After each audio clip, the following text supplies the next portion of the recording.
जय माता दी मेरे प्यारे दोस्तों, स्वागत है आपका हमारे चैनल में गुरु से मार्गदर्शन में। दोस्तों, जन्माष्टमी जैसा कि 6 तारीख को है, तो जन्माष्टमी पे अगर आप करेंगे कुछ उपाय तो होगी आपके घर में धन वर्षा। जी हाँ दोस्तों, कुछ लोग का सोचना यह होता है कि अगर ऐसे ही धन मिल जाएगा तो हमें नौकरी करने की क्या ज़रूरत है। दोस्तों, कुछ उपाय हमारे जीवन को बदल कर रख सकते हैं, जैसे कि आज हम बताने वाले हैं। उन उपायों के साथ साथ अपना कर्म करना बिल्कुल ना भूलें। अगर आप बैठे रहेंगे और सोचेंगे कि आपके मुंह में खाने का कौर चला जाए तो कैसे जा सकता है, आपको उसके लिए कर्म करना पड़ेगा। इसलिए ऐसे कुछ उपाय बताते हैं जिन्हें आप करने से आपकी जो भी विघ्न आ रहे हैं, जो भी आपके ऊपर कष्ट आ रहे हैं, समस्याएं आ रही हैं, वह समस्याएं दूर हो सकती हैं और आपके घर में धन की वर्षा हो सकती है। तो दोस्तों, छोटे छोटे से उपाय करने में कुछ नहीं जाता है।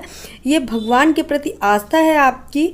अगर आप इनको करेंगे तो आपके घर में आपकी किस्मत, आपका भाग्य बिल्कुल साथ देगा और आपके घर में खुशियां ही खुशियां होंगी। तो दोस्तों, अपना कर्म करना बिल्कुल ना भूलें, अपना कर्म करते रहें। तो आइए बात करते हैं जन्माष्टमी पर आपको वो कौन से उपाय करने हैं जो आपका भाग्य बदल कर रख सकते हैं। तो दोस्तों, घर में मोर पंख रखने से कई समस्याओं का समाधान हो सकता है। दोस्तों, कुछ लोग मोर पंख ऐसे ही ला के रख देते हैं, तो उससे आपकी समस्याओं का समाधान नहीं होगा। कैसे होगा? आपको उसे सही तरीके से रखना होगा और कहाँ रखना होगा ये भी आपको हम बताएंगे। तो दोस्तों, अगर आप अपने घर में मोर पंख रखते हैं तो मोर पंख प्रयोग से शनि का प्रकोप, राहु की दशा और वास्तु दोष इनको दूर किया जाता है। अगर आपके घर में ऐसी ही कोई समस्या है या आपके ऊपर ऐसी कोई समस्या है तो उससे यह चीज़ दूर हो जाती है। दोस्तों, जन्माष्टमी को जैसे कि सभी को पता है 6 तारीख को जन्माष्टमी मनाई जा रही है और इस दिन भक्त गोपाल की सेवा अगर करेंगे, जो भी भक्त हैं गोपाल की, बाल गोपाल की सेवा करेंगे, कृष्ण जी की सेवा करेंगे तो बहुत ही अच्छा होगा। जन्माष्टमी के दिन एक मोर पंख आपका बदल सकता है भाग्य। ज्योतिष के अनुसार मोर पंख में शुभ ऊर्जा होती है। मोर पंख भगवान कृष्ण के मुकुट पर रखा जाता है, इसलिए माना जाता है कि घर में मोर पंख रखने से कई समस्याओं का समाधान हो सकता है। मान्यता यह भी है कि मोरपंख के प्रयोग से शनि का प्रकोप, राहु की दशा और अगर आपके घर में वास्तु दोष है तो यह दूर हो जाता है। दोस्तों, धन की प्राप्ति के लिए कमरे की दीवारों पर आप मोरपंख जरूर लटकाएं। मोरपंख को कैसे लटकाना है? आपको कमरे की दक्षिण दीवार की ओर, जो दक्षिण वाला हिस्सा होता है, उसी दीवार पर आपको मोरपंख लटकाना है। इससे क्या होगा? आपका स्वास्थ्य है बहुत अच्छा होगा।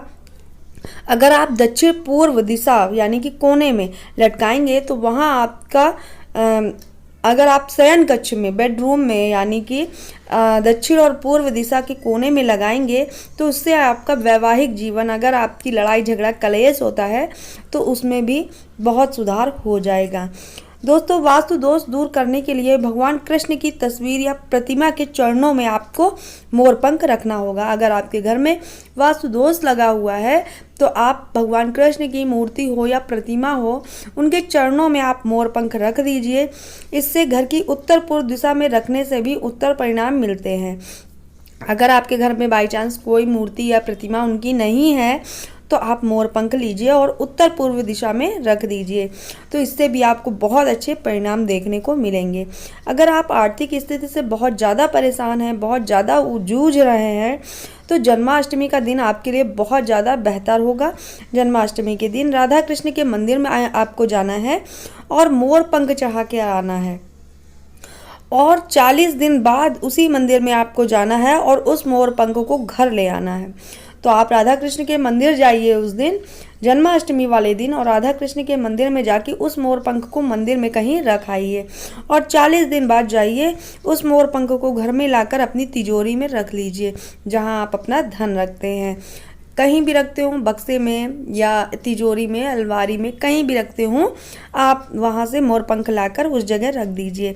भगवान कृष्ण की आप पर हमेशा कृपा रहेगी और जो भी आर्थिक संकट से जूझ रहे हैं वह परेशानी दूर हो जाएगी।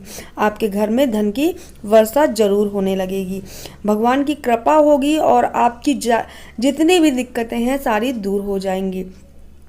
अब बात कर लेते हैं, अगर किसी ग्रह की खराब स्थिति आपके ऊपर चल रही है जिसके कारण आपकी जो धन का आवागमन है नहीं हो रहा है, धन खर्च होता जा रहा है, बच नहीं रहा है, तो उस ग्रह को शांत करने के लिए हाथ में एक मोर पंख लीजिए, उस पर गंगा जल छिड़क दीजिए, फिर पंख को घर में किसी स्थान पर रख दें जहां वह सबसे अच्छी तरह से दिखाई दे रहा हो, यानी कि कहीं सामने ऊपर की तरफ कहीं रख दीजिए जहां वह आपको दिखता रहे।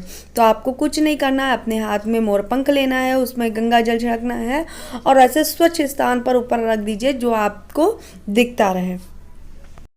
तो इससे क्या होगा, जो आपके ग्रह बहुत ज़्यादा आपको परेशान कर रहे हैं वह शांत हो जाएंगे और आपकी घर की स्थिति सुधरने लगेगी। दोस्तों, अगर आपको रात में बहुत बुरे सपने आते हैं, रात में आप चौंक कर उठ जाते हैं, बुरे बुरे सपने आते हैं, रोज़ ही आते हैं, बंद नहीं हो रहे हैं, तो एक पंख लीजिए, मोर पंख, और अपने तकिए के नीचे रख कर सो जाइए। तो इससे क्या होगा, आपको बुरे सपने आने बंद हो जाएंगे। दोस्तों, इस मोर पंख में बहुत ज़्यादा शक्ति होती है, ये बहुत शक्तिशाली मोर पंख होता है क्योंकि ये भगवान कृष्ण के मुकुट में लगाया जाता है और ये बहुत शुभ भी होता है। इसे आप अपने घर में ज़रूर रखें। अगर आपको शनि के प्रकोप को शांत करना है तो 3 मोर पंख ले लीजिए, इन्हें काले धागे में एक साथ बांध लीजिए, सुपारी चढ़ा दीजिए, गंगा जल छिड़क दीजिए, फिर शनि मंत्र का 21 बार आपको जाप करना है। इससे आपके ऊपर जो भी शनि का प्रकोप होगा वह कम हो जाएगा और आपके घर की स्थिति सुधर जाएगी। आप मानसिक तनाव में हैं तो वो भी आपका तनाव दूर हो जाएगा। तो दोस्तों, जरूर करिएगा यह उपाय, बहुत सरल सरल से उपाय हैं। इसी जन्माष्टमी आपको करिएगा, आपको इससे कई ज़्यादा फल प्राप्त होंगे। अगर धन की दिक्कत है तो वो भी दूर हो जाएगी, आपके घर में धन की वर्षा होने लगेगी। इससे सभी समस्याएं निपट जाती हैं और अगर नहीं निपटती हैं तो बहुत कम हो जाती हैं। जो भी वास्तु दोष होता है, शनि का प्रकोप होता है या कई और बाधाएँ होती हैं, वह सब दूर हो जाती हैं। आपके घर में आर्थिक संकट जो चल रहा है वह भी बहुत ज़्यादा कम हो जाएगा और आपके घर में पैसा आने लगेगा। तो दोस्तों, कैसी लगी यह जानकारी कमेंट बॉक्स में ज़रूर बताएं। अच्छी लगी हो तो चैनल सब्सक्राइब जरूर करें। ऐसे ही अच्छी अच्छी जानकारी हम आपके लिए लेकर आते रहेंगे। तो जन्माष्टमी पर यह उपाय जरूर करिए, अपनी घर की परेशानी को दूर करिए, अपनी सारी इच्छाओं को पूरा कर सकते हैं। भगवान कृष्ण से विनती करिए और उनकी सेवा में लग जाइए। तो दोस्तों, अगर आपको यह जानकारी पसंद आई हो तो दोस्तों में शेयर करिएगा, मेरे चैनल को सब्सक्राइब करना बिल्कुल ना भूलें। फिर मिलेंगे इसी तरह अच्छे अच्छे वीडियो लेकर, तब तक के लिए जय माता दी। दोस्तों, अपना ख्याल रखिए और स्वस्थ रहिए। फिर मिलेंगे अगली जानकारी लेकर।